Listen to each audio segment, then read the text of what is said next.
réseau également à Arles. Et vous avez toujours piloté les projets numériques de ces structures, notamment autour de l'inclusion numérique, la réinformatisation ou les ressources électroniques. Je passe à Hélène Coste. Donc, vous avez commencé votre carrière de conservatrice des bibliothèques en 2006 au ministère de l'Enseignement supérieur et de la Recherche, sur un poste d'ailleurs à portée nationale. Vous étiez chargée de la coordination des dossiers relatifs à l'édition universitaire, également à l'organisation de partenariats éditoriaux dans le cadre du programme national de numérisation Percé. Vous avez poursuivi votre carrière à l'Université du Havre. Vous avez passé 11 ans et occupé successivement la responsabilité d'un pôle disciplinaire et plusieurs autres missions transversales. Et vous êtes arrivé au SCD de l'Université de Bordeaux-Montaigne au 1er septembre 2020 en tant que directrice adjointe dans le cadre donc de ce chantier immobilier dont on a aussi parlé ce matin et de sa réorganisation fonctionnelle. Vous aviez donc copiloté pendant 3 ans cette restructuration complète des espaces et des services documentaires et vous êtes directrice de SCD depuis janvier 2024. Thibaut Martinez, vous êtes bibliothécaire et depuis 2019 responsable des collections. Alors, je ne vais pas dire l'acronyme, donc c'est bien droit, Sciences Po, économie, gestion, au sein des bibliothèques de l'Université de Bordeaux. Vous êtes responsable en binôme donc, de cette BUDSPE, réouverte en septembre 2023, c'est ça ? Voilà. Donc c'est bien le bâtiment de la BUDL dont on a parlé ce matin. Vous avez travaillé auparavant à Paris 6 sur le campus de Jussieu. Vous avez principalement géré aussi les ressources numériques, notamment en lien avec les chercheurs. Vous avez mis en place toujours à Paris 6 le dépôt numérique des thèses et à Bordeaux également dans le cadre de la fusion des universités en 2014. Aujourd'hui, vous gérez les budgets documentaires donc, de 7 bibliothèques ainsi que les activités liées aux collections et les équipes qui y contribuent.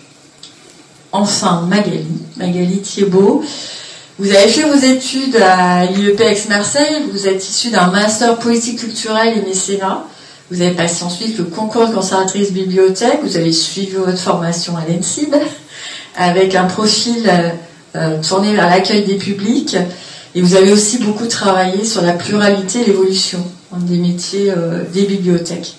Et vous avez pris votre poste de responsable de la politique d'accueil de l'offre de formation à la BU donc de Cergy Paris Université en juillet 2023. Et vous êtes en charge depuis, et en lien avec la directrice Chloé Dumas, des différents responsables des BU de ce réseau, ainsi que des projets de réaménagement des espaces. Voilà, donc tout est dit sur nos interlocuteurs. Alors cette table ronde, on l'a souhaité finalement à la fois pour clôturer cette journée d'études autour de ceux qui nous ont accueillis, de ce dont les personnes, et on a été ravis de travailler avec vous. Et puis on a voulu un regard extérieur avec une bibliothèque au niveau de Paris. Et puis on n'en a pas parlé aujourd'hui, mais bibliothèque de lecture publique. Autour finalement d'un axe donc qui essaie d'allier les espaces, les médiations. Et qu'est-ce qui se passe en termes de reconfiguration, s'il y en a, et d'appropriation, et lesquelles en bibliothèque.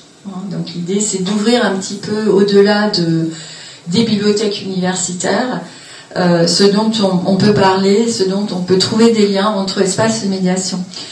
Alors il y avait des devoirs à faire en fait, on s'est un petit peu creusé la tête tous les 5 et finalement pour savoir ce qu'on pouvait dire aujourd'hui.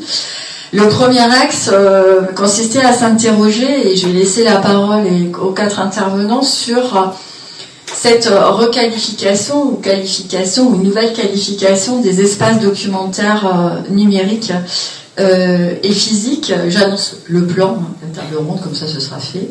Un deuxième axe autour de la transformation, si transformation il y a autour des médiations, et quelles médiations, qu'elles soient documentaires, ce soit des médiations qui tournent autour des formations, autour des ateliers, des dispositifs dont on a parlé ce matin, autour notamment aussi des formes de médiatisation des ressources documentaires ou encore du travail de communication, notamment sur les réseaux sociaux.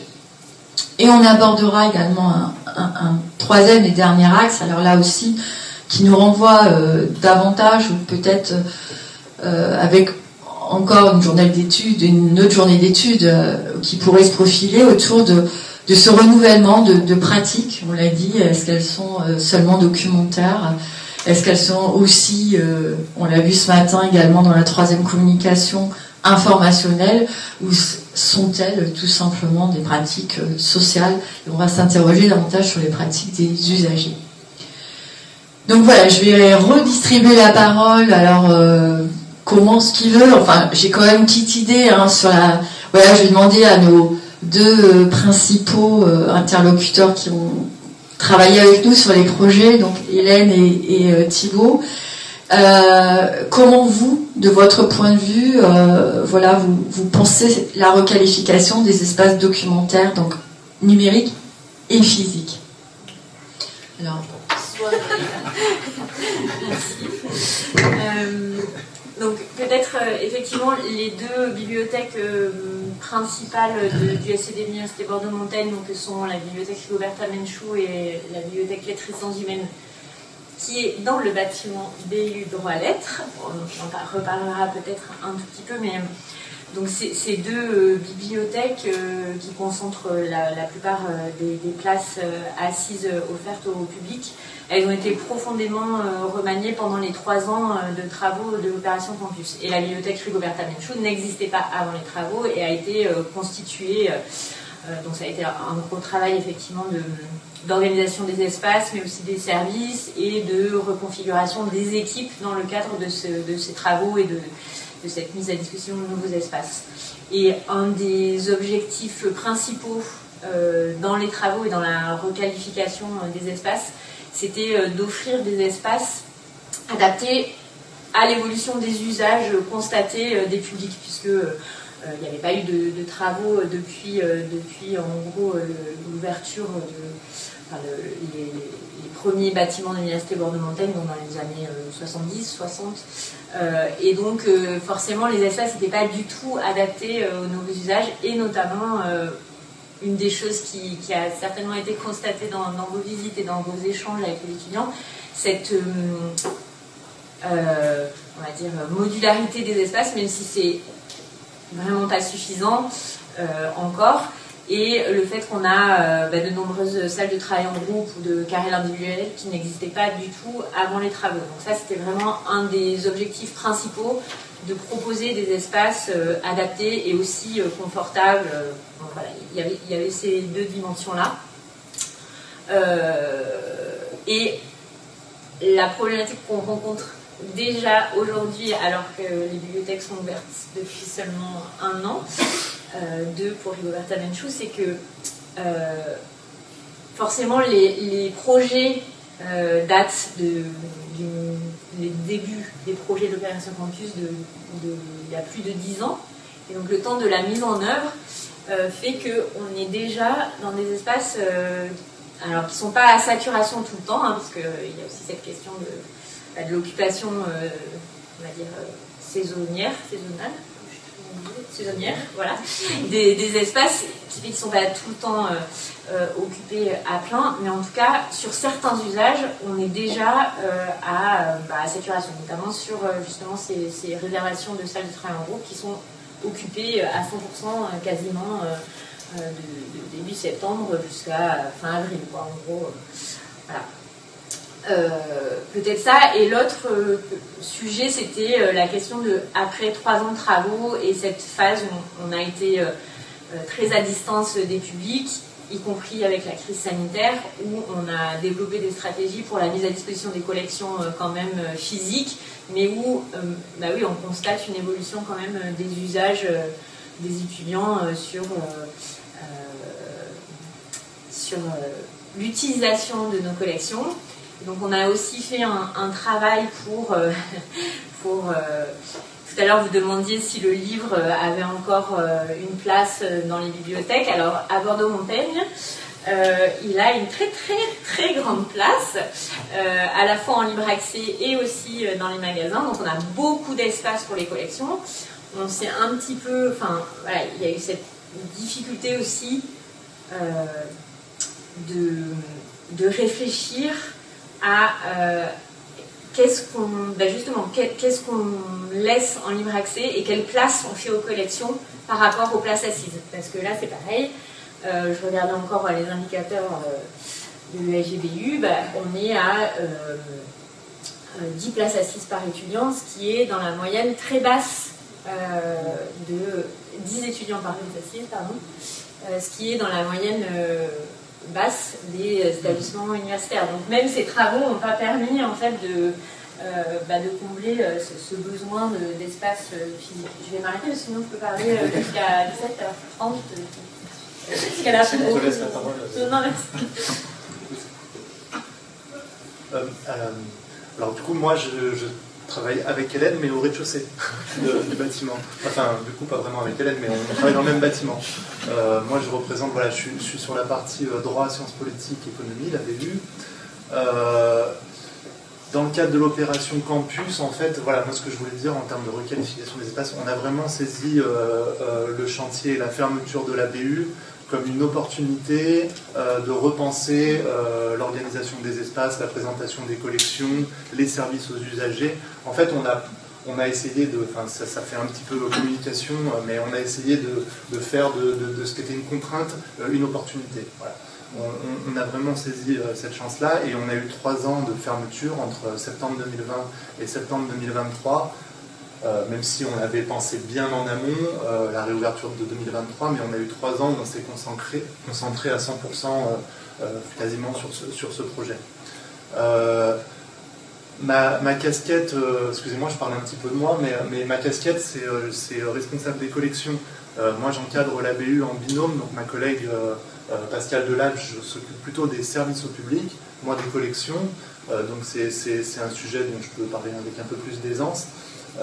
En termes de requalification des espaces, la mise à disposition des collections dans la BU, dans les espaces physiques, ça a été un vrai sujet de réflexion et on est parti en fait, pour tout vous dire, d'une feuille blanche parce qu'en fait on s'est dit tout ce qui existait avant, ok c'est super intéressant, ça a fait son temps, mais on ne veut pas rouvrir la BU telle qu'on l'a fermée, surtout pas.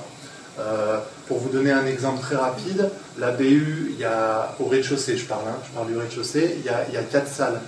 Il y avait auparavant des salles qu'on appelait les salles licence et les salles recherche, avec en fait de la documentation dans ces salles, les manuels dans les salles licence et les ouvrages de niveau avancé dans les salles recherche. Ce qui fait que la même discipline était scindée en deux. Puisqu'on est avec un système de classification du web. Donc en fait, ce qui était en droit civil, les manuels étaient là et les ouvrages de recherche étaient là. On a cherché à rassembler les différents niveaux. Pourquoi ? Alors on a essayé d'avoir toute une réflexion autour de l'offre documentaire et autour des usages et des pratiques des publics. Un des premiers éléments qu'on a pris en compte, je suis assez bien placé pour le savoir, ce qui est intéressant avec le poste que j'occupe, c'est que je m'occupe aussi bien des collections numériques qu'imprimées. Et en fait, on a mis, pardon de le dire comme ça, mais on a mis le paquet sur les ressources numériques depuis quelques années. On a souscrit de nouveaux abonnements à des ressources importantes.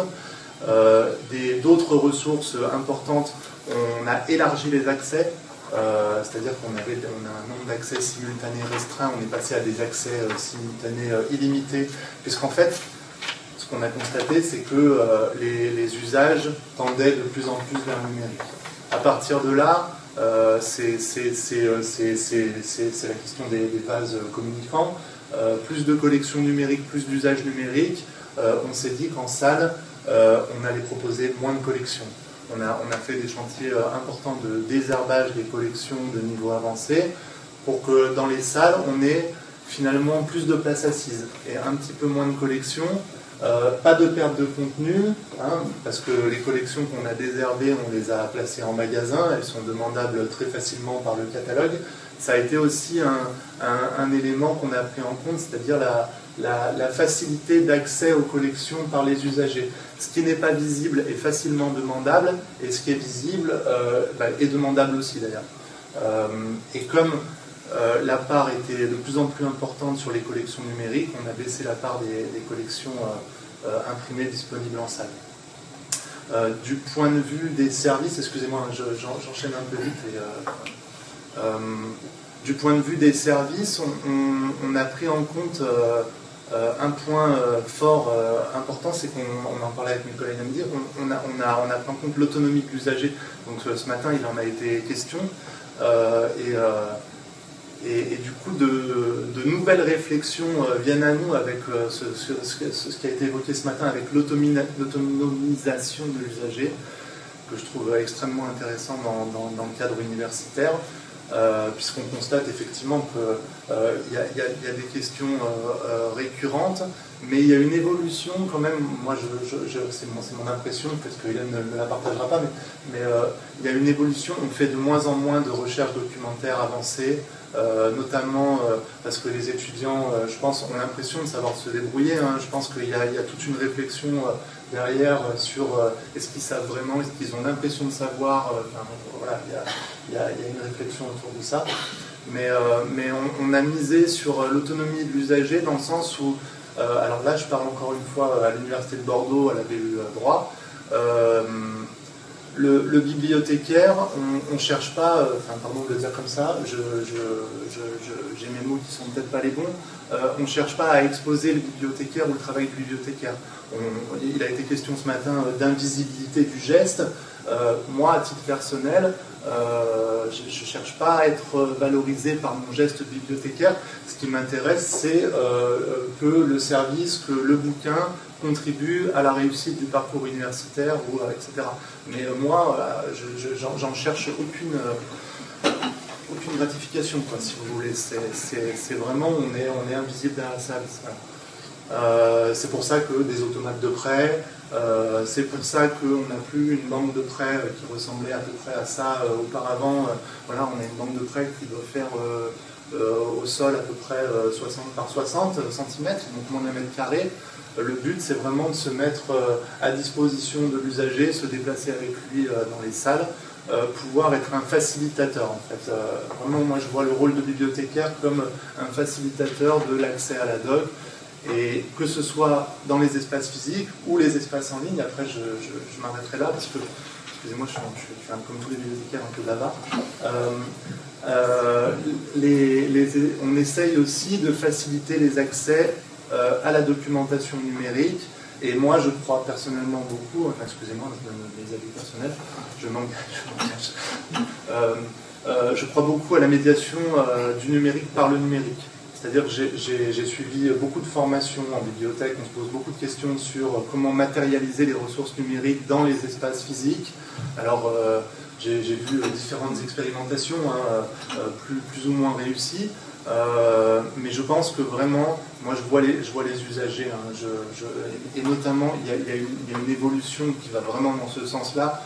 J'étais sur le campus Jussieu en 2008 et les sciences et techniques étaient vraiment dans cet élan de l'accroissement du numérique, et on commence, je trouve, vraiment à y rentrer dans les SHS au sens large, j'ai plus le droit, vers le numérique, même si le papier est très important en droit aussi. Et les usagers, aujourd'hui, on a fait une enquête de consultation sur place récemment dans la bibliothèque, et moi du coup je faisais de l'observation, en plus des statistiques qu'on recueille. Ils ont, il faut le dire, de moins en moins d'ouvrages avec eux sur les tables. Par contre, ils ont tous soit l'ordi, soit le téléphone portable devant eux, soit les deux d'ailleurs. Ils sont souvent en double écran. Et je pense que si on veut les toucher, il faut en fait être présent dans leur écran. Voilà, ça fait pas tout, mais bon, ça fait déjà pas mal. Mathilde, au niveau de Cergy, alors comment ça se passe, cette reconfiguration des espaces? Alors, moi du coup, je vais peut-être prendre la question un peu différemment, qui est plus au niveau des moyens qu'on a pour réaménager les espaces. Parce que, alors du coup, à Cergy, parce que j'imagine que tout le monde ne connaît pas, on est un réseau de 10 bibliothèques. Donc il y a des tailles assez variées. Il y a une bibliothèque où il y a un seul agent, un autre où il y a 30 agents, voilà, des disciplines aussi assez variées, et on a des bibliothèques qui ont toutes plus de 20 ans, donc qui commencent à se faire un peu vieilles et au moins inadaptées aux usages actuels. Donc notre volonté, c'est assez simple, c'est ce qu'ont dit les collègues, c'est que ça soit le plus modulable possible, pour qu'on puisse bouger les espaces comme on veut, accueillir des groupes, accueillir des usagers individuels, etc. Une fois qu'on a dit ça, comment on fait? Parce qu'on n'a pas pour l'instant l'opportunité d'avoir des grands travaux comme ce qu'il y a pu se faire ici et qui arrivent en fait très peu souvent dans la vie d'une bibliothèque. Donc pour l'instant, nous ce qu'on essaie de faire c'est d'avoir un schéma directeur avec en gros ce qu'on attend de chaque bibliothèque, comment on aimerait qu'elle évolue dans le futur, avec, ça reste assez général, mais voilà, des espaces modulables, des salles de travail ou pas, des postes informatiques ou pas, des choses comme ça, pour ensuite pouvoir nous montrer à notre gouvernance et dire ça c'est prioritaire, si jamais il y a des opportunités, etc. Et aussi pour nous aider dans nos choix au quotidien, parce qu'en fait il y a des opportunités qui se présentent quand même, pas souvent, mais fréquemment quand même, et par exemple à Cergy on a pas mal joué nous avec la CEVEC, qui est la contribution à la vie étudiante, et vie étudiante et vie de campus, que les étudiants paient à leur inscription en fait, un budget qui est alloué à ce fonds-là, qui ensuite est redispatché par une commission en fonction de projets qui sont proposés par les étudiants et par les services. Et alors nous pour l'instant on a eu la chance d'avoir pas mal d'accords de cette commission-là pour différents projets.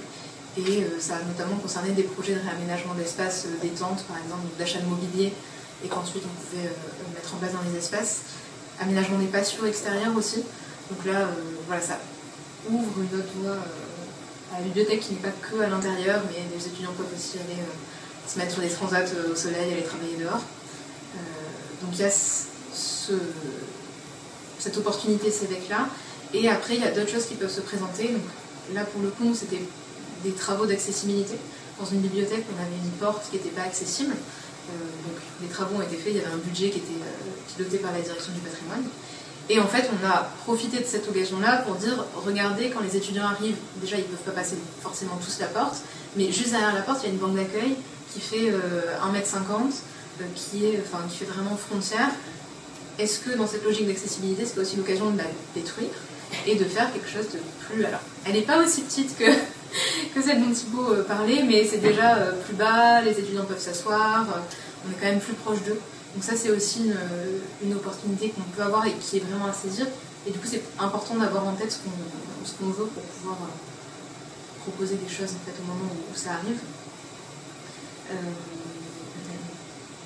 Et oui, pour rebondir aussi sur l'invisibilisation des tâches des agents, je suis assez d'accord avec Thibaut sur le fait que pour nous, je pense pas que ça, pour les agents de bibliothèque, les bibliothécaires, je pense pas que ce soit un problème que nos métiers ne soient pas connus par les usagers. Enfin, on est vraiment au service des usagers. Donc s'ils ne savent pas exactement ce qu'on fait derrière, mais qu'ils arrivent à emprunter leur livre comme ils veulent, qu'ils arrivent à avoir les ouvrages qu'ils veulent, c'est super. Enfin, c'est ça notre but.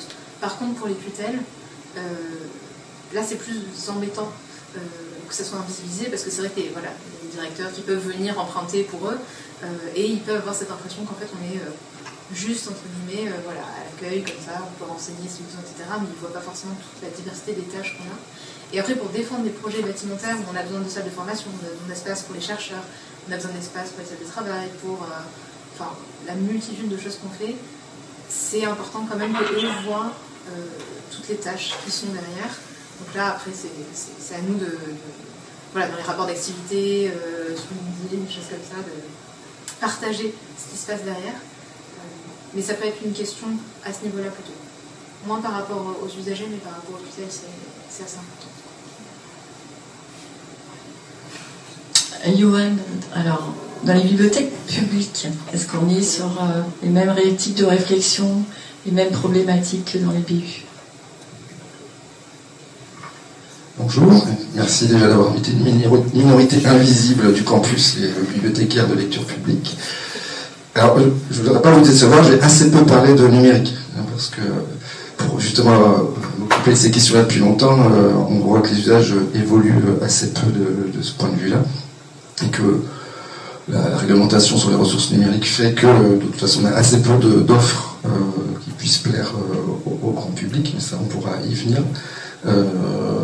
Oui, alors, on réfléchit beaucoup aux espaces. Alors, évidemment, singulièrement à la bibliothèque Mérédec, comme vous savez, c'est la deuxième plus grande bibliothèque de lecture publique en France. C'est hors norme, c'est plus de 30 000 m², c'est 8 000 m² au public directement. Donc, Effectivement, tout chantier de réaménagement prend des proportions assez considérables, notamment managériales.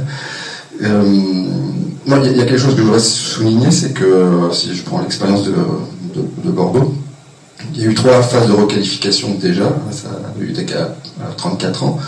À chaque fois, les réaménagements ont été la conséquence de réaménagements, de travaux plutôt techniques. C'est-à-dire qu'on a pensé à changer la CTA, et donc, comme il fallait fermer, on s'est dit, tiens, on va peut-être réfléchir aux espaces. Là, on est à l'aube de grands changements, puisqu'en 2026, on devrait réaménager les espaces.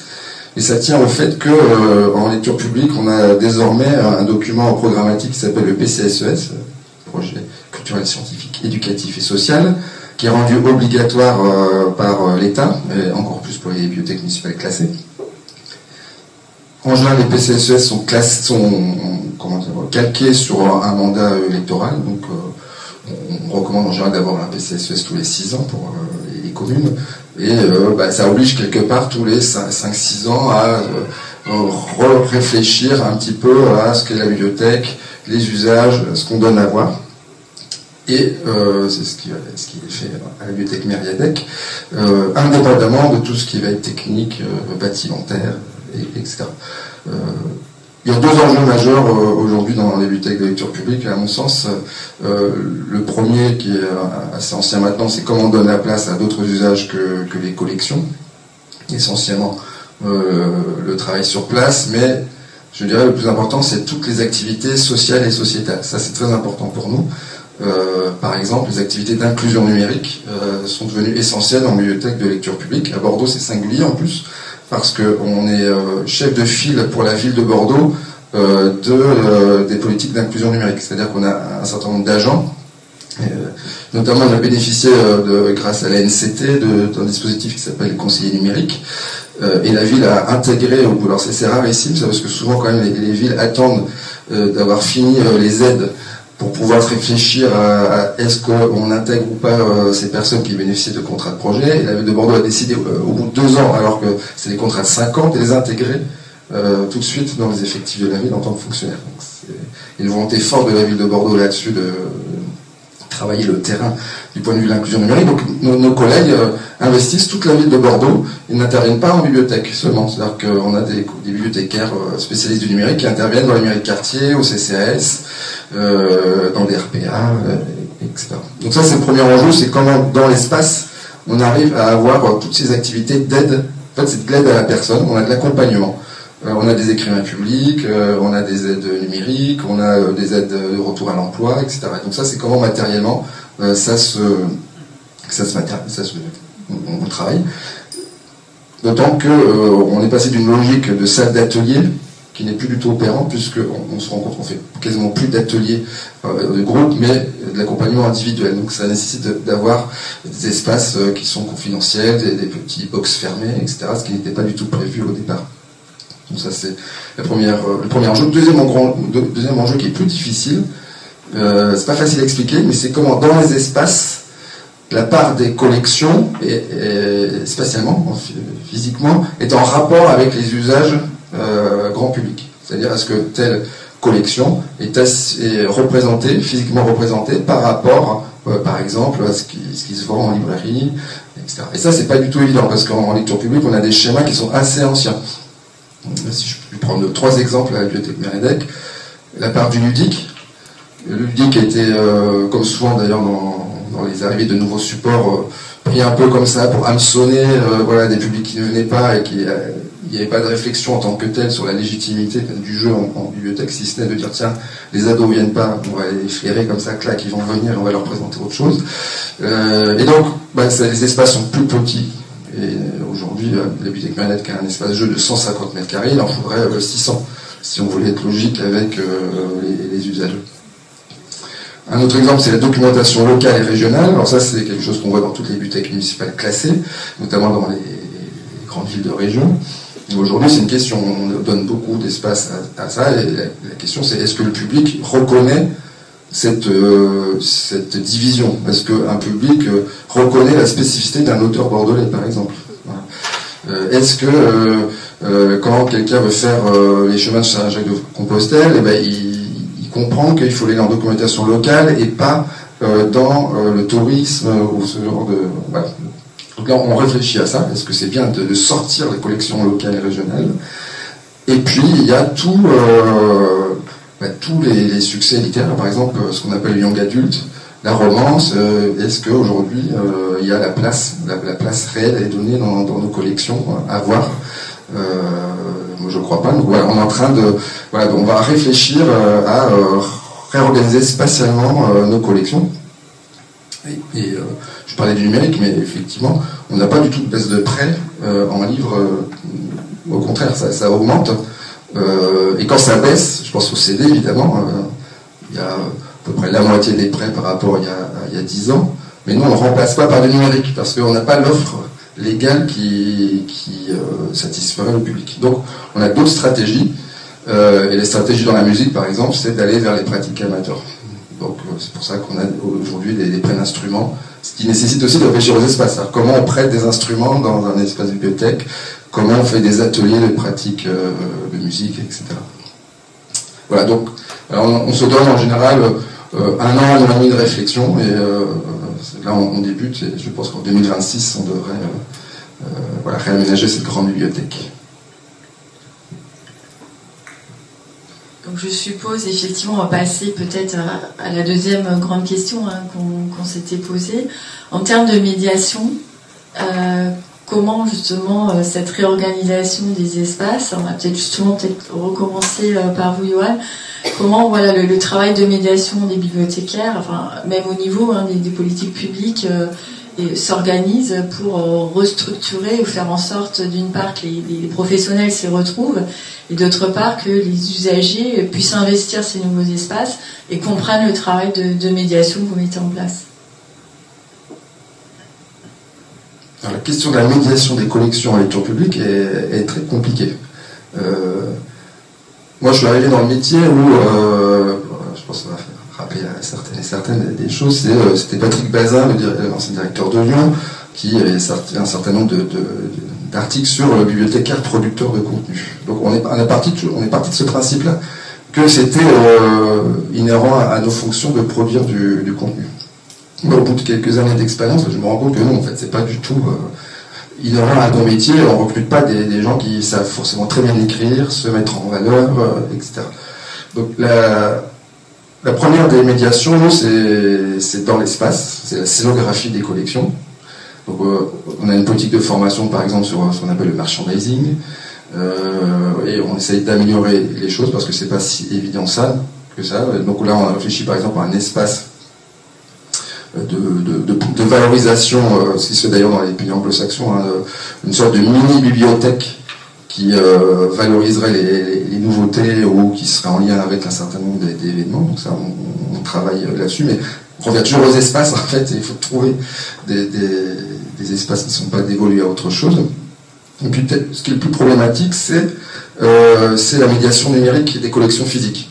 Alors ça, c'est compliqué, d'autant qu'à Bordeaux, on a une chaîne YouTube, on produit beaucoup, mais on galère franchement à avoir des contenus produits par les bibliothécaires. Parce que les collègues n'ont pas fait ce métier pour se mettre en scène, en fait. Et qui dit YouTube dit quand même une part de ça. D'autant qu'on va lancer une chaîne TikTok en janvier. Donc là, en fait, on est en train d'avoir une réflexion qui est de faire la médiation des collections, pas par les bibliothécaires, en fait. Voilà. C'est-à-dire que les bibliothécaires, ça fait un peu trad de dire ça, mais les bibliothécaires sont là pour acquérir. Et ceux qui sont là pour faire la médiation, c'est-à-dire des influenceurs, des influenceuses, des personnes qui sont spécialisées de ça, vont faire pour nous, en fait. Voilà. Et par exemple, on a recruté en septembre, là, une vidéaste. Dans les effectifs de la bibliothèque, il y a une vidéaste qui a investi les réseaux sociaux. Voilà. Et ça, c'est à l'issue de réflexions et d'échecs, en fait. C'est qu'on n'y arrivait pas, tout simplement. On avait beau tourner dans tous les sens. Nos collègues ne souhaitaient pas.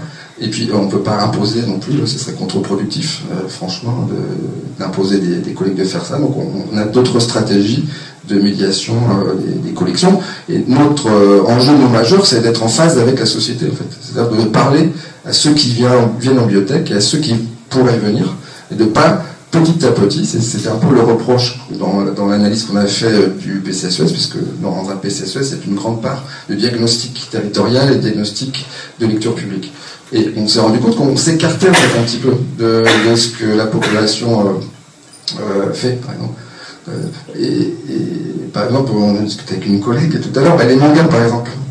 Les mangas sont traités comme des BD classiques. Je me bats, moi je suis lecteur de manga, j'avoue, je me bats avec mes collègues parce qu'ils ne veulent pas classer les mangas comme tout lecteur de manga voudrait, c'est-à-dire les shoujo, les seinen, les shonen, etc. C'est quelque chose qui n'arrive pas. Il faut une classification. Comme je n'ai jamais compris, j'avoue, pourquoi les guides touristiques étaient en géographie. Voilà, alors je suis historien de formation, comme vous l'avez dit, mais pour moi c'est un non-sens de mettre des guides touristiques en géo. C'est un genre à part. Voilà. Et donc voilà, donc la médiation en fait évolue petit à petit et on investit effectivement plus le champ audiovisuel que peut-être le portail classique de bibliothèque. Et petit à petit on migre notre médiation numérique vraiment sur les réseaux sociaux quand même. Au niveau des BU, je sais pas, Hélène. Oui, alors c'est un vaste sujet. Tout ce que Johan a dit, ça perturbe ce que ce que je m'apprêtais à dire, mais quand même sur la question de la médiation. Donc déjà on a un public quand même qui est en grande partie captif. C'est pas du tout le même environnement, même si on est aussi ouvert au grand public. Maintenant les bibliothèques en plus sont gratuites, donc on essaie de faire un effort aussi d'ouverture vers la société, y compris dans le cadre du label SAPS, etc. Donc il y a aussi quand même cette volonté de l'université de s'ouvrir au grand public, donc il ne faut pas mettre ça à part. Mais sur la question de la médiation, on a quand même aussi, en tout cas à Bordeaux-Montaigne, on a des formations aux compétences informationnelles qui sont incluses dans les parcours de formation de tous les étudiants. Donc en licence, tous les étudiants ont un module, ça s'appelle pas un module, ça s'appelle une unité d'enseignement sur les compétences transversales dans lesquelles il y a les compétences documentaires. Donc on a quand même ce premier outil de médiation, même si c'est un cours en ligne, en licence, et après en master on les revoit de façon approfondie. Quelqu'un en a parlé ce matin. Voilà. Donc on a... Alors c'est pas dans toutes les maquettes de master, mais c'est quand même pour la plupart des masters, les étudiants ont encore une formation et qui effectivement s'attache à les accompagner sur la voie de... alors l'autonomisation, c'est même plus que ça, c'est vraiment du coup de l'appropriation dans un contexte de recherche et voilà. Donc on a ces dispositifs-là qui sont, on va dire, le socle qui nous permet aussi de savoir qu'on fait de la médiation sur nos collections et surtout sur nos outils numériques, notamment sur les ressources électroniques, etc. Et puis depuis quelques années, justement, au moment des travaux, où on s'est rendu compte que quand même les étudiants, c'est très compliqué le contexte des travaux et de la crise sanitaire avec des cours en ligne, etc. On a commencé à mettre en place des ateliers un peu plus personnalisés, un peu comme ce que disait Johan. En fait, on se rend compte que tous ces dispositifs qui sont inclus dans les formations ne sont pas individualisés et personnalisés, et qu'on se rend compte qu'effectivement maintenant il y a beaucoup d'étudiants qui ont besoin de cet accompagnement. Donc on a mis en place des ateliers qu'on a appelés postdoc, qui sont faits aussi par des étudiants. En fait, ça c'est une différence. C'est pas des bibliothécaires, c'est des étudiants en master en général, qui sont recrutés sur des crédits spécifiques, pour proposer un accompagnement aux étudiants. Donc, on a mis ça en place récemment. Et puis il y a toute la partie médiation scientifique et culturelle, puisque maintenant on fait aussi, on accueille tout un tas de manifestations dans nos espaces. Je vois Gilles qui coordonne tout ça et qui va partir d'ailleurs dans pas longtemps parce qu'on a une conférence pour l'ouverture du mois Montaigne. Enfin voilà, on a des manifestations tout le temps. Et on considère que dans nos espaces, il y a aussi cette possibilité de faire de la médiation, que ce soit autour de nos collections ou pas d'ailleurs. C'est souvent pas de nos collections, mais c'est soit voilà, ça peut être des expositions de contenu extérieur ou bien sur la médiation scientifique de chercheurs de l'université ou pas aussi. Je parle juste un tout petit peu de la partie accueil en fait, puisque le premier espace de médiation c'est censé être effectivement les banques d'accueil, alors qui s'appellent banques en plus, donc c'est un peu moche, c'est un peu, et puis chez nous elles sont quand même pas hyper réussies, même si on a travaillé dessus pendant les travaux pour essayer de faire en sorte qu'elles soient des espaces accueillants et où on peut poser ses questions et en même temps où on ne se sent pas en position d'interrogatoire. Enfin voilà, c'est très compliqué de fabriquer une banque d'accueil, enfin de concevoir une banque d'accueil avec des architectes qui ont à qui c'est compliqué de faire comprendre ce dont on a besoin pour pouvoir discuter dans des interactions de médiation qui peuvent être ou pas de nature confidentielle, ou en tout cas voilà. Donc, mais ça reste quand même le premier point de contact et de médiation. Et c'est vrai qu'on n'est pas aidé par le fait qu'elles sont très massives et que du coup les collègues restent quand même retranchés derrière. Pas forcément de leur fait, mais du fait de la configuration spatiale et physique. Et dernière chose sur la question de la médiation et de la reconfiguration aussi des espaces et des façons de travailler. Donc on a mis en place avec, comme dit Thibaut, on a profité de comment t'as dit ? Voilà, de faire de la contrainte une opportunité, exactement, pour donc mettre en place le RFID dans nos espaces. Donc le RFID, c'est une technologie qui permet à l'usager justement d'être autonome dans la gestion de ses prêts, voilà, mais qui pose tout un tas de questions, à la fois effectivement sur la médiation avec le professionnel. Il se trouve que dans les équipes de Bordeaux-Montagne, je dirais pas comme Thibaut que les collègues ne cherchent pas cette valorisation. Le geste professionnel qui est invisible les ramène à l'invisibilité de ce qu'ils font en fait. Et moi j'ai beaucoup de collègues pour qui c'est très important de continuer à avoir une relation avec le lecteur, fût-elle juste un prêt en fait, parce que ça permet d'entrer en contact. Alors on fait beaucoup de... Alors on a mis en place tout un dispositif de formation pour réfléchir à nos pratiques d'accueil justement pour accompagner les collègues dans cette question de la médiation documentaire au sens strict et basique, on va dire. Et qu'est-ce qu'on peut apporter d'autre qu'est-ce que nos compétences de bibliothécaire, où est-ce qu'elles peuvent s'exprimer ailleurs que dans ce geste qui reste rassurant aussi, je pense, pour un certain nombre de collègues dans leur activité professionnelle. Donc c'est pour ça que la question de ce matin qui a été évoquée de la transition du métier, de la transition d'étudiants, c'est vrai que c'est un sujet dans la reconfiguration de ces espaces et de la façon dont on travaille. Il y a aussi cette question qui est quand même très importante de la transition du métier qui en plus est... alors on parle d'un tout petit sujet, mais il va y avoir plein de sujets pour les collègues sur la reconfiguration du métier et voilà, et ces questions de médiation, elles sont aussi dans ce sujet-là.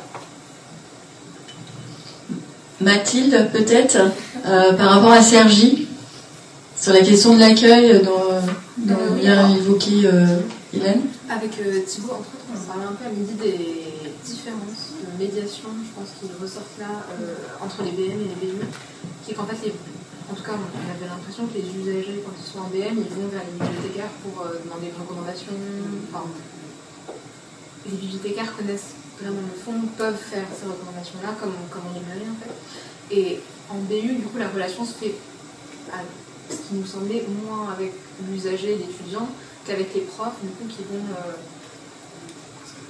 être au milieu et qui vont dire à l'usager, il faut que tu prennes ça, et du coup, on va faire le lien avec eux. Donc la médiation se fait peut-être plus à ce niveau-là. Et du coup, c'est ce que disait Hélène, en fait, on a la chance d'avoir du coup les formations qui sont, en tout cas Sergi, intégrées dans les cursus. Et du coup, ça nous permet, pareil, les ressources numériques, c'est difficile à valoriser de manière générale. On a des fantômes, comme dans beaucoup d'endroits où vous avez ce livre et aussi en version numérique, et il y a un QR code qui peut flasher. ça fonctionne pas forcément très bien. Mais du coup, les formations, c'est vraiment l'occasion de leur dire regardez, le chemin, c'est ça, vous avez tout ça. Ils découvrent les bases de données en général. C'est assez aride comme sujet, mais ils aiment beaucoup les domaines des licences en fait. Donc ça fonctionne bien. Et après, donc on a aussi la médiation, comme on disait ce matin, qui est l'autonomisation des usagers, donc tout ce qui est signalétique, etc. Et enfin, ce que disait Hélène aussi, qui est l'accueil. Et là, c'est pour le coup vraiment en lien avec les espaces, parce que cette question de la banque d'accueil, c'est assez compliqué. Il y a Adrien Barbet qui avait fait un mémoire sur le sujet, qui est très bien. Mais voilà, est-ce qu'on enlève tout, comme disait Thibaut, avec une toute petite, qui n'est pas une banque ou une sorte de petit bureau, ou pas, et on incite vraiment les collègues à aller vers les usagers, mais c'est vrai que quand ils sont derrière vraiment une banque, et il faut se lever et faire le tour pour aller à l'autre bout de la pièce, c'est pas le plus optimal. Mais c'est vraiment ça qu'on essaie de mettre en place. Et c'est sûr que pour des collègues qui ont été habitués à rester assis, à être à une distance assez sécurisante, on va dire, de l'usager, quand des fois il peut y avoir un peu des tensions, des choses comme ça, l'accompagnement à ce niveau-là est assez compliqué. Donc ce qu'on fait nous, c'est qu'on a la chance d'avoir plusieurs équipes qui sont dans plusieurs sites, et il y a des équipes qui sont plus motrices sur ce sujet-là, qui ont vraiment envie voilà, on enlève la banque, on met un petit bureau, quelque chose de moins strict avec les usagers. Et du coup, ça nous permet après de faire de la pub en interne. Regardez là-bas, ils ont fait ça, ça se passe pas mal. Ça donne envie et on peut essayer d'avancer sur le reste. Changer de mobilier, ça aide aussi, parce que le mobilier ancien, donc dire on va faire du neuf, ça peut permettre d'avancer. Et l'enjeu, du coup, c'est que les agences repositionnent un peu. Et voilà, notre valeur ajoutée, c'est pas forcément de faire du pré-retour, mais ça peut être, voilà, les usagers viennent s'asseoir. Parce qu'à la banque, on a un espace où il peut s'asseoir, il peut se poser, on peut lui montrer le catalogue, lui expliquer comment ça marche. Même si on n'est pas pro de nos collections en droit, par exemple, on peut lui expliquer, voilà, vous avez vos mots-clés, vous avez votre parcours de recherche, et ben vous pouvez chercher tout seul, en fait. Enfin, avec nous, mais ils font leur recherche comme ça leur convient, et trouver leurs ressources. Donc il y a vraiment cet accompagnement, cet aller vers qu'il faut développer, mais c'est pas le plus simple, en plus de tout le reste. Et c'est vrai que la présence en ligne, pour le coup, est assez complexe. Alors, c'est plutôt géré par la communication, donc c'est pas trop mon domaine, mais il y a vraiment un enjeu, et ce que disait l'un d'entre vous ce matin, qui parlait des bibliographies sur Moodle, possibles avec la board. Je trouve ça vraiment très intéressant. Nous, on n'a pas Alma Primo, mais peut-être qu'on pourra faire autrement, mais c'est vraiment une manière d'intégrer la bibliothèque dans les espaces des étudiants. Parce qu'ils ne vont pas sur notre site, en fait. Quand on leur demande, ils ne connaissent pas le site de la bibliothèque, on leur montre en formation, mais ils n'y vont pas spontanément. Tandis qu'ils vont spontanément sur Moodle. Donc avoir un espace dans leurs espaces, c'est sans doute le meilleur moyen. Thibaut, vous voulez compléter par rapport peut-être à ces bibliographies aussi et autres travail de médiation? Je vous parlerai du travail qu'on mène avec les enseignants sur les bibliographies. Juste un point, parce qu'on en a parlé quand même à plusieurs reprises de cette petite banque d'accueil qu'on a à la BU Droit. C'est comment dire, l'idée que ma collègue notamment qui a défendu cette banque d'accueil, c'était de se mettre au niveau de l'usager et pas en posture, vous voyez, assis avec un usager qui arrive debout. Déjà on est au même niveau. Et qui est pas, on n'est pas barricadé, parce que c'est un petit peu le cas des fois, dans des grandes banques d'accueil, on est un peu derrière des barricades. Donc on enlève les barricades et on se met au niveau. C'était l'idée. Ce que je voulais juste dire, c'est que en termes de management auprès des équipes, moi je vous le dis de manière très positive, c'est super, etc. Je ne suis pas sûr que tous mes collègues vous diraient la même chose, mais on tend vers. Voilà.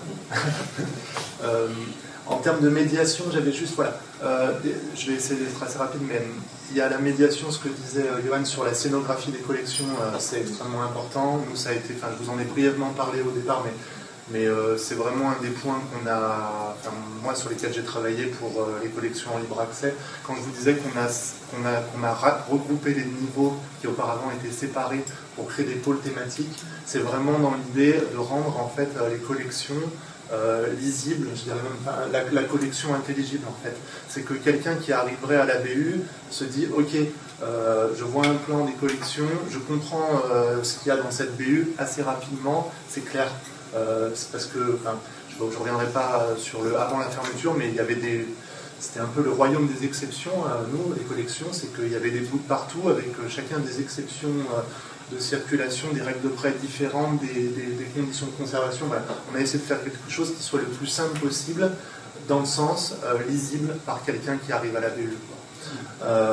Scénographie des collections important, la valorisation des collections, on essaye de mener aussi des actions de valorisation, soit en valorisant les nouveautés qu'on acquiert, soit en suivant, vous savez, des événements au cours de l'année. Ça peut être le mois, c'est Octobre Rose, ou ça peut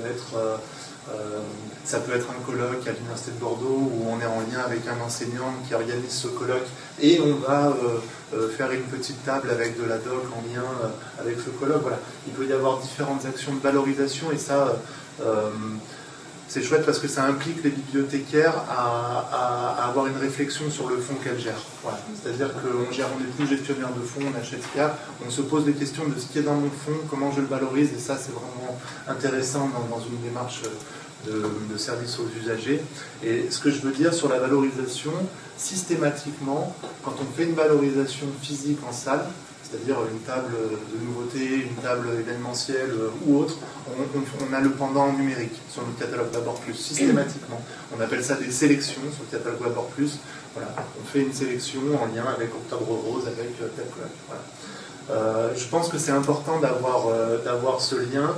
Et quand on parle de scénographie physique, je pense qu'il faut qu'on ait aussi une scénographie numérique. C'est-à-dire que quand on a créé les pôles thématiques à la BU, dont je vous ai parlé mais sans les citer, dans l'ENT, l'espace numérique de travail, la logique, c'est que ce soit les mêmes thématiques qui soient présentées. Ça paraît bête à dire, mais si on présente les collections de telle manière en salle et d'une autre manière dans les espaces numériques, on risque de perdre les étudiants. Et les étudiants, il faut qu'ils se déplacent et qu'ils soient à l'aise aussi bien en salle que dans les espaces numériques, dans notre logique. L'accueil, on en a parlé. J'ai oublié plein de choses que je voulais dire, mais il y a une autre chose que je voulais dire, c'était la médiation dans les bibliothèques qui n'est pas la médiation documentaire. Et après, je parlerai de vidéo plus. La BU, c'est aussi un lieu de vie d'un campus, en fait. Voilà. Et le but, c'est que les personnes qui fréquentent le campus, en fait, s'approprient la BU. Hélène en a parlé, il y a les associations avec qui il y a un travail qui est mené, mais ça peut être aussi, moi j'aurais tendance à dire, il faut être, c'est des belles paroles, mais il faut être hyper ouvert avec, je ne sais pas si c'est des étudiants qui ont un projet d'exposition, si c'est pour utiliser une salle de formation qui sont des salles modulables pour tel ou tel besoin. En fait, finalement, nos salles de formation, elles ne sont pas du tout réservées que par les enseignants pour des formations. Elles sont réservées par toutes les composantes de l'université qui, un tel a une journée d'études, un tel reçoit un jour des chercheurs d'un autre pays, et du coup, voilà. La BU, l'idée, c'est que ce soit vraiment un outil à disposition de la communauté universitaire et que chacun... Et nous, on est encore une fois des facilitateurs pour que cette utilisation se passe le mieux possible, voilà, en réservant les salles, etc. Donc médiation non documentaire important aussi, et ça fait sourire, donc je vous en parle, mais parce qu'on le fait. On fait de la médiation animale aussi dans les bibliothèques, et ça, moi, j'y tiens aussi, comme beaucoup de choses. On a vu avec le confinement qu'il y avait, vous n'êtes pas sans savoir, et c'est notamment à Bordeaux qui avait été mené l'étude, il y a des soucis, excusez-moi, je le résume très mal, mais au niveau psychologique, les étudiants, c'est compliqué, et le fait d'avoir accès à des animaux. C'est pas des bouquins, c'est des animaux, de pouvoir caresser des animaux, je dirais, ça crée, ça les aide, en quelque sorte. Voilà. Donc la bibliothèque, c'est vraiment le lieu, on n'aurait pas idée de dire on va amener des cochons d'Inde, des poules, un âne dans la bibliothèque. et pourtant si, et pourtant les étudiants ils sont ravis, ça crée, ça crée un échange, ça crée de la vie, et je pense que ça fait partie aussi des missions de bibliothèque en tant que lieu de vie, quoi. Biblio Plus, excusez-moi, je passe du coq à l'âne, j'ai qu'à le dire. C'est un outil qu'on met en place avec les enseignants qui travaillent dans Moodle pour diffuser leurs cours aux étudiants. Ils ont la possibilité d'ajouter une bibliographie dans leur cours Moodle à laquelle sont associés les bibliothécaires, c'est-à-dire que les bibliothécaires peuvent soit créer la bibliographie pour l'enseignant, soit la relire, faire des propositions de remplacement, etc. Et ce qui est intéressant, c'est que cette bibliographie, elle est directement rattachée au cours dans Moodle. Donc les étudiants, ils ont clé en main, quoi, un pack avec le cours, la bibliographie, et la bibliographie, elle est disponible dans le catalogue Babor+. C'est-à-dire que quand ils cliquent, ils ont, si la bibliographie contient 15 références, ils ont les 15 références qui sont affichées directement dans Babor+, sous cette bibliographie. Et ce que ça évite, et là, ça, je trouve que c'est une amélioration, mais incroyable par rapport à ce qu'on a connu. Alors ça se met en place, hein, c'est pas encore, ça fonctionne pas encore à merveille, mais on essaye. Les étudiants qui arrivent en début d'année, ce qu'on voyait auparavant, avec une bibliographie imprimée, parce qu'en fait c'est le PDF, voilà, où il y a les références, mais en fait ils sont incapables de localiser les références dans la bibliothèque. S'ils n'ont pas fait la recherche dans le catalogue, etc. Voilà. Donc là, l'avantage, c'est que la bibliographie, donc directement dans le catalogue, ils peuvent voir telle référence est disponible dans telle bibliothèque, à tel code. Est-ce que c'est disponible, pas disponible, on leur dit en temps réel. Ils réservent le document, ils n'ont plus qu'à aller le chercher en click et collect. L'idée, encore une fois, de tout ce travail, c'est de faciliter l'accès aux ressources, en fait, pour les usagers. Et en plus, pour nous, ça crée du lien avec les enseignants, parce que ça, c'est quelque chose qui, à mon sens, est à développer. La relation bibliothécaire-enseignant, ce que Magali en parlait précédemment, en bibliothèque universitaire, on fait pas vraiment de recommandations, on fait de la valorisation, mais les recommandations, les prescriptions, c'est les enseignants qui les font, c'est pas les bibliothécaires. Nous, on essaye de faciliter et créer un échange avec les enseignants, on en a besoin pour savoir quoi acquérir, en quelle quantité, quoi ne pas acquérir, ce qu'ils veulent développer comme cours et ce qu'on va acheter en doc pour être en lien avec ça. Voilà. Ce lien-là, il est nécessaire et je pense qu'il est même à développer. Merci. On va passer à la dernière question. Je vois l'heure qui avance. Alors, est-ce que chacun, dans vos parties, finalement, dans vos bibliothèques, vous voyez une forme de renouvellement des pratiques documentaires, informationnelles, sociales? Alors, peut-être une bibliothèque publique, justement, hein, puisqu'on a vu qu'il y avait quand même des enjeux différents, mais peut-être qu'on va retrouver des pratiques qu'on peut voir dans ces lieux différents, ces bibliothèques différentes, Johan. Déjà vu la sociologie assez large quand même de nos publics.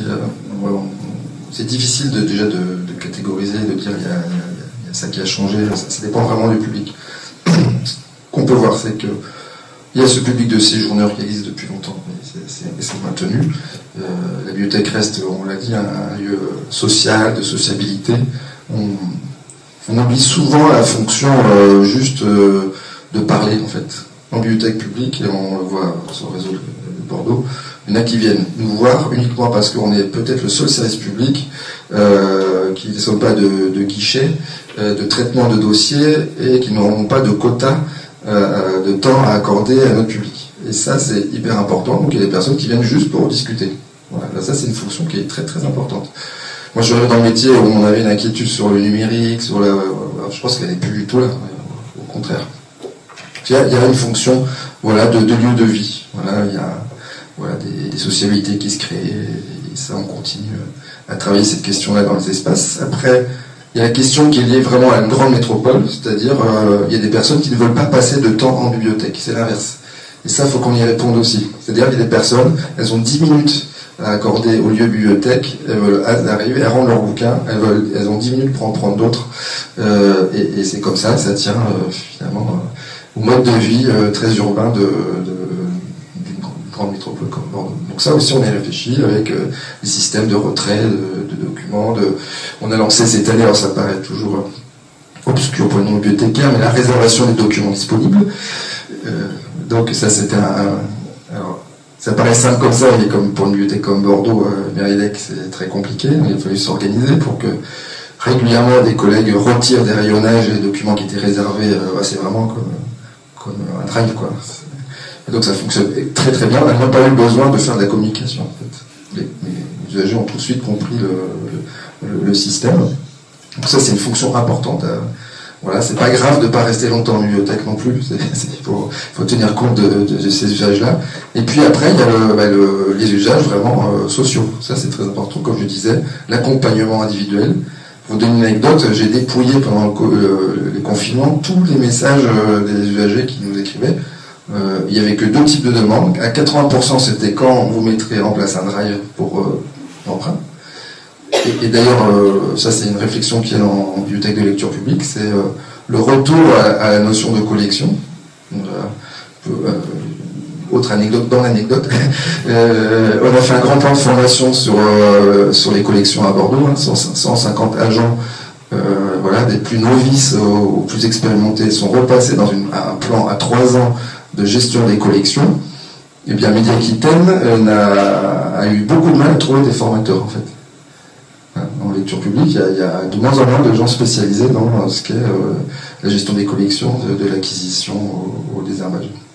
Donc il y avait cette demande-là, 80% c'était ça, et l'autre demande c'était quand est-ce que vous remettez en place les aides aux démarches. Et c'est ça, si on devait, c'est un peu bête de faire un podium, mais si on devait donner la deuxième mission d'une bibliothèque de lecture publique aujourd'hui, c'est l'accompagnement aux démarches administratives. Et la France est, je crois, le pays européen qui est le plus dématérialisé, mais sans réfléchir complètement à l'après, à ce qui se passait derrière. Et là, je ne blâme pas que l'État, je blâme aussi la collectivité. Par exemple, la mairie de Bordeaux a dématérialisé toutes ces démarches, le paiement de la crèche, le paiement du parking résident, et aujourd'hui, ça échoue à la bibliothèque, sans jamais qu'à un moment donné, il y ait une lettre de mission spécifique là-dessus. C'est-à-dire que toutes les bibliothèques publiques ont ce cas-là en fait. On a récupéré par absence, en creux en fait, un peu, l'absence d'autres administrations, l'aide aux démarches, et donc c'est pas que l'aide numérique en fait, c'est tout. Et là ça pose de gros problèmes qui impliquent une réflexion partenariale à l'échelle d'un territoire.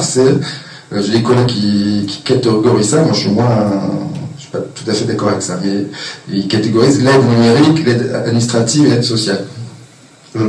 Je comprends la logique, je pense qu'à un moment donné c'est plus poreux que ça, et que ça se croise, et que c'est plus compliqué, mais aujourd'hui on travaille avec le CCAS, avec d'autres personnes de la cité municipale, et ça c'est vraiment très important cette mission-là, d'autant plus que je parle beaucoup de la bibliothèque Mériadec, mais c'est un réseau, et que nous, Bordeaux, là, quand on étudie le territoire, il y a une particularité très forte sur le réseau de lecture publique, c'est que les 3/4 des bibliothèques sont en quartier politique de la ville. Mais c'était un choix de Chaban-Delmas.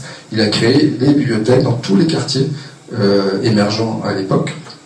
Et si je prends le cas des Aubiers, c'est, pour moi, si j'évacue le centre d'animation, qui est un service public important, mais qui est un peu différent, qui est un public captif, c'est aujourd'hui, aux Aubiers, le seul service public, c'est la bibliothèque. Il n'y a plus de commissariat, il n'y a pas de mairie de quartier, il n'y a rien en fait. Et nous, on joue un rôle extrêmement important dans ce quartier-là, par exemple. Voilà, donc ça, c'est une évolution majeure quand même de ces 20 dernières années. Finalement, du fait de l'histoire des bibliothèques publiques et des confiscations révolutionnaires, on était très loin du modèle anglo-saxon, mais petit à petit, on revient à ce modèle anglo-saxon de la bibliothèque publique, la public library, avec l'aide à la personne, et que le référent dans un territoire de tout, quand on voit bien dans les pays anglo-saxons, dès qu'il y a un problème, on va à la bibliothèque. On a un problème avec son voisin, un problème juridique avec de famille, on va à la bibliothèque. Et c'était pas le cas en France du fait de son histoire. Et aujourd'hui, on arrive un peu quand même à ce modèle-là, ce qui a des implications énormes en termes de formation, de recrutement. On voit dans le recrutement, d'ailleurs, les RH nous aiment bien parce qu'il y a ce qu'on appelle des reclassements. Et quand on a des assistantes sociales qui sont reclassées, nous, on aime bien ces profils-là maintenant. On aime bien accueillir des profils qui ne sont pas l'éternel IUT métier du livre. voilà, on a une variété de métiers aujourd'hui. C'est pour ça d'ailleurs que sur notre chaîne YouTube, je fais un peu de promo, de placement de produits comme ça, pour faire on a voulu valoriser sur notre chaîne YouTube nos métiers en fait. Et il y a une quarantaine de pastilles aujourd'hui qui montrent cette diversité-là et de dire, c'est pas grave si vous n'avez pas fait d'études dans les métiers du livre, ça se rattrape. Vous pouvez venir à la bibliothèque de Bordeaux, on cherche plein de profils.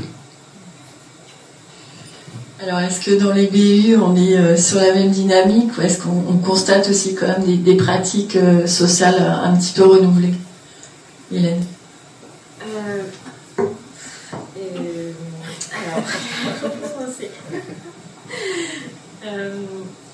Je pense qu'il y a quelque chose dont on n'a pas trop parlé, c'est que dans les profils de nos usagers, la question de la discipline et donc du profil documentaire qu'il a avec, ou même du profil, même pas que documentaire, mais de ce que ces usagers font en bibliothèque, c'est quand même assez lié à leur discipline de formation. Même s'il n'y a pas que ça, mais je pense qu'il faut l'intégrer aussi dans ce qu'on peut voir. Évidemment que la question des usages et des pratiques documentaires, on sait que depuis ces dernières années, les prêts quand même physiques en tout cas globalement s'effondrent, mais il y a plein d'autres usages autour et voilà. Et il y a une autre question qui se pose, je trouve, c'est celle des usages légitimes ou illégitimes de la bibliothèque. En fait, ça parlait un peu du jeu et de l'introduction du jeu en BM. Alors nous, on est très en retard, mais on l'introduit en BU et c'est pareil, ça pose un certain nombre de questions, que ce soit aux collègues ou même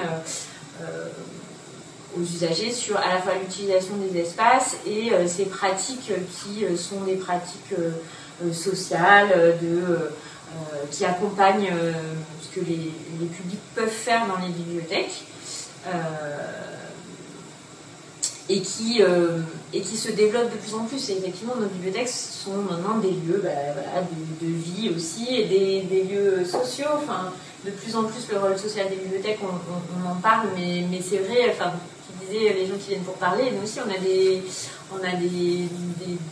profils d'utilisateurs qui viennent vraiment pour nous parler, on les reconnaît, alors des fois on fait refil de personne en personne, parce que, voilà, mais on a tous ces profils-là, et je dirais qu'on se rapproche de plus en plus en fait sur un certain nombre de points, je trouve, des bibliothèques de lecture publique, et moi je trouve ça très bien, et je pense que sur les pratiques des collègues, on pourrait aussi avoir ces échanges sur les postures des bibliothécaires. Et une autre chose sur les publics, je pense que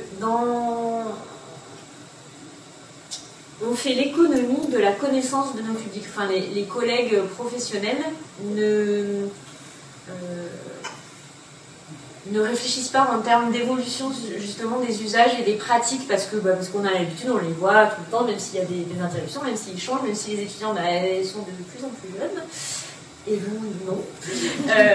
Mais cette année, on a eu, ou c'était l'année dernière, je crois, la coordination territoriale qui a fait une enquête sur les conditions de vie étudiantes, et j'ai demandé à l'Observatoire de la vie étudiante de venir présenter cette enquête à mes collègues, parce que je pense qu'on a aussi, en tant que professionnels, besoin d'adapter nos pratiques aux nouvelles pratiques des étudiants, justement, et d'être plus dans une forme d'adaptation, d'évolution. Et c'est très difficile, parce qu'on est moins agile, forcément, nos espaces aussi, on essaie d'adapter, mais on va toujours moins vite que l'évolution des usages qu'on constate. Mais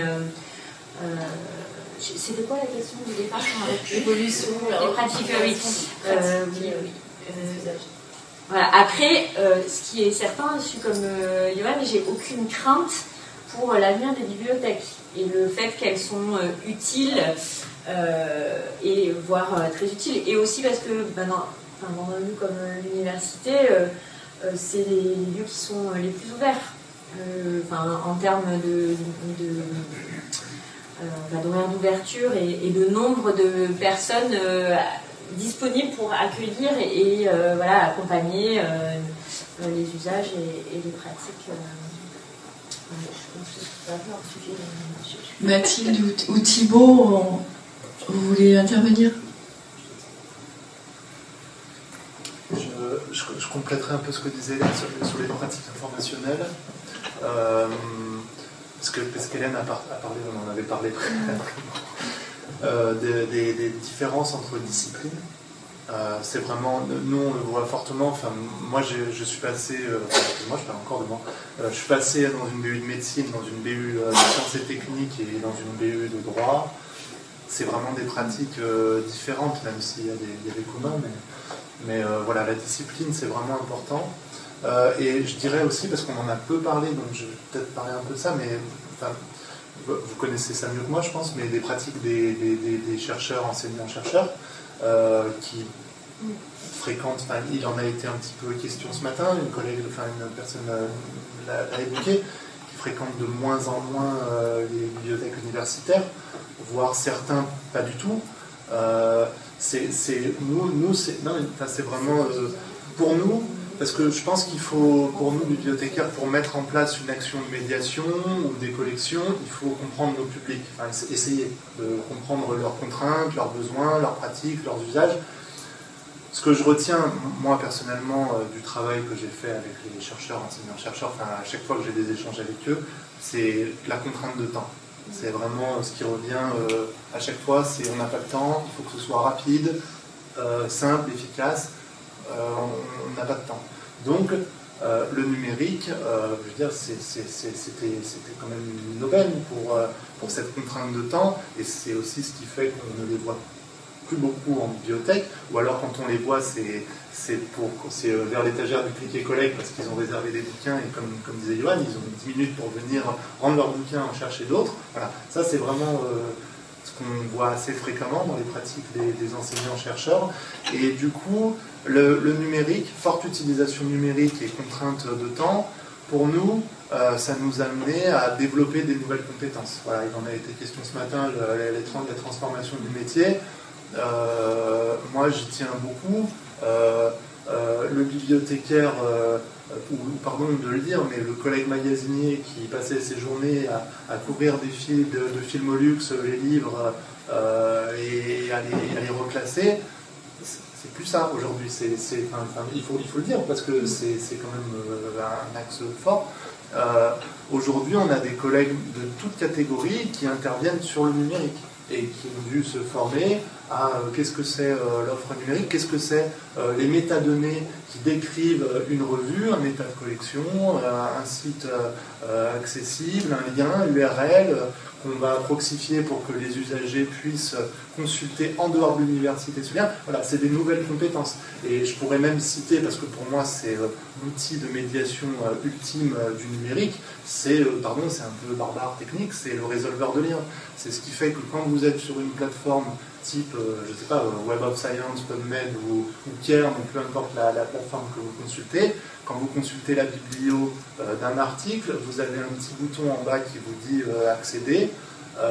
Ça, c'est totalement transparent pour vous, pour les utilisateurs.